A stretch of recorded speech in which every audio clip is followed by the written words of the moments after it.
tidak mengagungkan, kalian tidak memuji, kalian tidak bersolawat, itu juga tidak akan mengurangi kemuliaan Nabi Muhammad SAW. Sebab kemuliaan Nabi tidak bertambah dan tidak berkurang, tetap. Sekalipun lautan jadi tinta, pohon jadi pena, dilakukan, digunakan untuk melukis kemuliaan dan keagungan Nabi, laut jadi tinta, pohon jadi pena, tidak akan sanggup melukiskan dan menggambarkan kemuliaan, kesempurnaan baginda Nabi besar Muhammad. Ma madahtu Muhammadan bi qasidati walakin mudiha qasidati bi Muhammadin. Aku tidak memuji Nabi Muhammad dengan puji-pujianku, dengan syairku, tidak. Aku tidak memuji Nabi Muhammad, aku tidak memuji Rasulullah dengan syairku, tetapi syairku yang menjadi terpuji karena telah memuji Nabi Muhammad. Aku tidak memuliakan Nabi dengan syairku, tapi syairku yang menjadi mulia karena telah memuliakan Nabi Muhammad. Kalian duduk di sini menjadi mulia karena telah memuliakan Nabi Muhammad. Kalian menjadi mulia dan dimuliakan oleh hamba-hamba yang mulia. Kenapa? Karena dan dimuliakan oleh yang maha mulia, yaitu Allah. Kenapa? Karena telah memuliakan baginda Nabi besar Muhammad SAW. Oleh karenanya, pulang dari majelis, bawa ilmunya Nabi, bawa akhlaknya Nabi, bawa adabnya Nabi, bawa waraknya Nabi, bawa khaufnya Nabi, bawa khasyahnya Nabi, bawa zuhudnya Nabi, bawa qanaahnya Nabi, bawa amar ma'rufnya Nabi, bawa nahi mungkarnya Nabi, bawa jihadnya Nabi, bawa keberaniannya Nabi Muhammad SAW. Bawa itu semua. Jadikan beliau sebagai uswahmu, sebagai ketuamu, sebagai teladanmu, sebagai pedomanmu dalam kehidupan sehari-hari. Sebab tidak ada teladan, tidak ada pedoman yang lebih mulia, yang lebih agung selain daripada baginda Nabi besar Muhammad sallallahu alaihi wasallam. Dan wasiat saya yang terakhir khususnya kepada para pemuda-pemudi Islam. Wahai para pemuda-pemudi Islam, bangkitlah engkau. Sekarang bukan saatnya bagi engkau untuk bermain-main. Sekarang bukan saatnya bagi engkau untuk nongkrong-nongkrong. Sekarang bukan saatnya bagi engkau untuk bermain-main motor. Bukan. Sekarang saatnya bagi engkau bangkit untuk agama, bangkit untuk negara, bangkit untuk Indonesia. Negara memanggilmu, Indonesia memanggilmu, Indonesia dan negara Kesatuan Republik Indonesia memanggilmu, bangsa memanggilmu, rakyat memanggilmu. Untuk apa?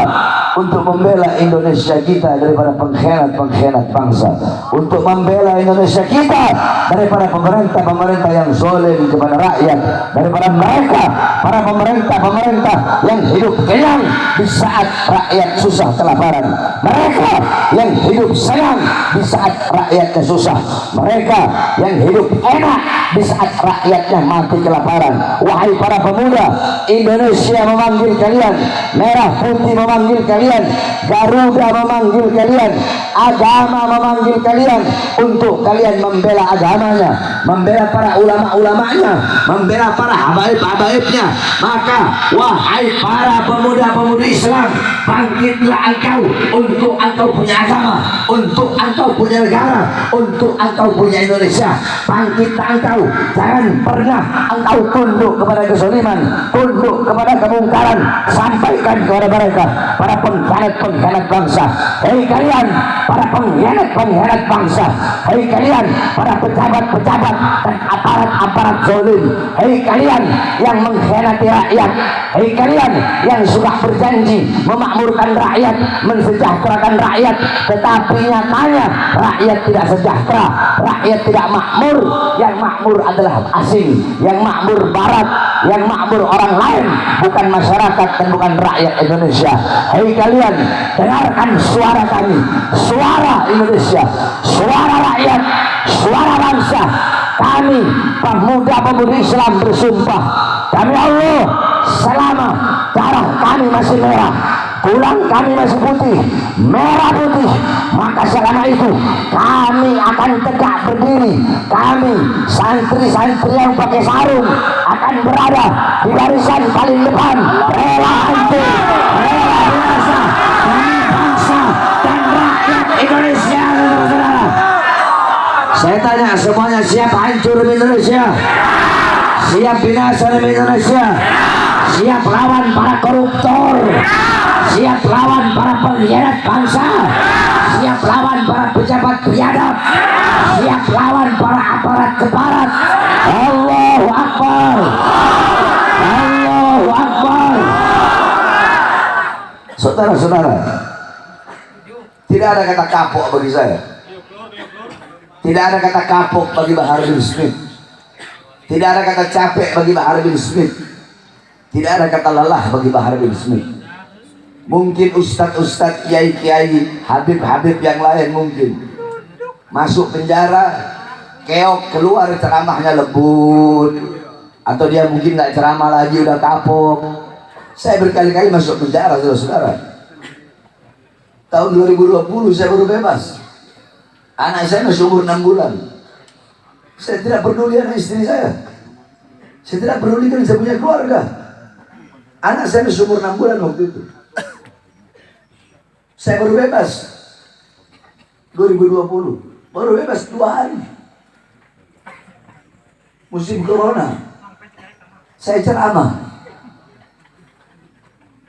Saya berani ambil risiko itu.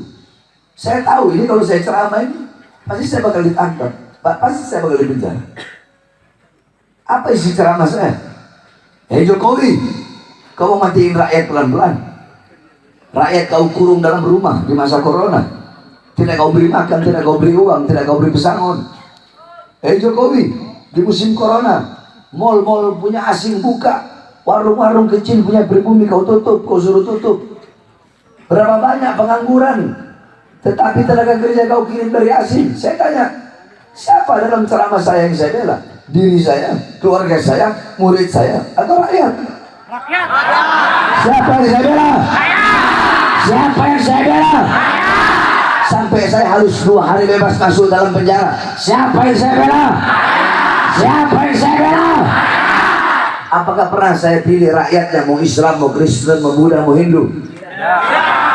Siapapun rakyatnya, pernahkah saya memilih? Oh, apa hanya orang yang berkulit putih atau berkulit hitam saja, atau berkulit kuning atau berkulit coklat? Pernahkah saya memilih-milih? Siapapun rakyatnya, apapun agamanya, apapun sukunya, apapun warna kulitnya, selama rakyat Indonesia masih ditindas, selama rakyat Indonesia masih susah, masih kelaparan, masih menderita, masih banyak yang dibohongi, maka selama itu Bahar bin Smith tidak akan berhenti menyuarakan kebenaran, saudara-saudara. 2 hari saya bebas. Saya ditangkap dan ditahan lagi, dibawa ke Nusa Kambangan. Kedua tangan saya diborgol, perut saya diborgol pakai rantai, kaki saya diborgol pakai rantai, kaki saya dirantai, dari rantai kaki nyambung ke rantai perut, dari rantai perut nyambung borgol yang di tangan. Saya dibikin seperti penjahat besar. Saya tanya, apakah saya bandar narkoba? Apakah saya pembunuh biadab seperti Sambo? Apakah saya pembunuh biadab seperti Sambo? Apakah saya pernah merugikan rakyat? Apakah saya pernah maling uang rakyat? Apakah saya koruptor? Saya diperlakukan seperti itu, saudara-saudara. Tiba-tiba ada satu kiai, bukan kiai, ada satu sipir. Dia ini ngaji sama kiai. Karena di Nusa Kambangan itu Jawa Tengah, dia orang NU. Dia ada cinta sama Habaib. Dia bilang, Habib, mohon maaf, saya takut kualat, Beb. Cuma bagaimana namanya udah tugas saya, Beb. Oh udah gak apa-apa, silakan borgol. Dia borgol. Perut, kaki. Saya tanya kepada dia, kamu cinta Habaib? Cinta, Beb. Oh, kamu tahu Habaib itu siapa? Yang saya tahu Habaib itu cuma dzurriyyahnya Rasul. Kamu sholat? Iya sholat. Waktu kamu sholat, kamu baca sholawat. Baca deh. Sholawat apa? Sholawat Ibrahimiyah. Coba baca. Allahumma sholli ala sayyidina Muhammad wa ala ali sayyidina Muhammad. Kama shallaita ala sayyidina Ibrahim wa ala ali sayyidina Ibrahim. Kamu tahu siapa Ali Muhammad dalam sholawat itu? Nggak tahu gitu. Ali Muhammad dalam salawat itu adalah orang yang kau borgol, yang dalam tubuhnya mengalir darah suci Nabi Muhammad yang saat ini berada di depan. Langsung dia nangis, saudara-saudara. Langsung dia pergi. Semenjak itu dia nggak mau lagi ketemu saya, nggak tega dia ngeliat saya. Itu 2 hari saya baru bebas. Udah 1,5 tahun ditahan. Saya bebas lagi 2021 akhir. Belum nyampe 1 bulan. Saya ditahan karena ceramah saya di Bandung. Karena saya membela 6 nyawa yang hilang, 6 nyawa yang dibantai, 6 laskar. Apakah saya masuk karena urusan saya pribadi? 6 laskar itu apakah rakyat bukan? Rakyat bukan? Terus saya masuk penjara karena apa? Karena siapa? Saya diborgol karena siapa? Karena siapa? Yang saya bela umat apa bukan? Siapa yang saya bela? Siapa yang saya bela? Pertanyaannya, kemana kalian ketika saya di penjara? Kemana kalian ketika saya disidang? Kalian bikin saya seperti jamban. Kalian butuh. Jamban kan orang, jamban itu kan kalau saat butuh baru dia datang, baru dia masuk kamar mandi. Kemana kalian di saat saya sidang? Pernah kalian datang? Pernah kalian tengok saya walaupun sehari? Saya datang jauh-jauh kemari demi menyampaikan ilmu, menyampaikan kebenaran. Pernah? Apa yang telah kalian lakukan?